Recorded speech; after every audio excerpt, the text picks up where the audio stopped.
অনেক ছেলে এখন একটা সমস্যায় পড়েছে, স্তনের অংশ ফুলে যাচ্ছে বা চর্বি জমছে। অনেকে লজ্জা পান, কিন্তু এটা একদম স্বাভাবিক সমস্যা। এই সমস্যার নাম হলো গাইনোকোমেস্টিয়া। এর পিছনে কারণ হলো হরমোনের ভারসাম্য নষ্ট, ওজন বাড়া বা কিছু ওষুধের সাইড এফেক্টের জন্য।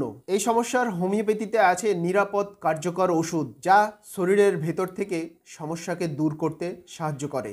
ক্যালকেরিয়া কার্ব 30, যাদের ওজন বেশি, বুকের অংশে চর্বি জমে থাকে, 2 ফোঁটা করে দিনে 2 বার খালি পেটে। লাইকোপোডিয়াম 30, যাদের গ্যাস হজমের সমস্যা, পেট ফুলে থাকে, 2 ফোঁটা করে দিনে 1 বার বিকালে খাওয়ার আগে। ব্রাইটাকার্ব 30, যেসব ছেলেদের কম বয়সে বুকের অংশ ফুলে যায়, 2 ফোঁটা করে সকালে খালি পেটে 1 বার। যে কোনো একটি ওষুধ বেছে 6 থেকে 8 সপ্তাহ নিয়মিত চালিয়ে যান। সমস্যা চাপা না রেখে সময় মতো চিকিৎসকের পরামর্শ নেন। ভিডিওটি ভালো লাগলে লাইক করুন, শেয়ার করুন, যাতে অন্যদের উপকার হয়, এবং চ্যানেলটিকে সাবস্ক্রাইব করুন।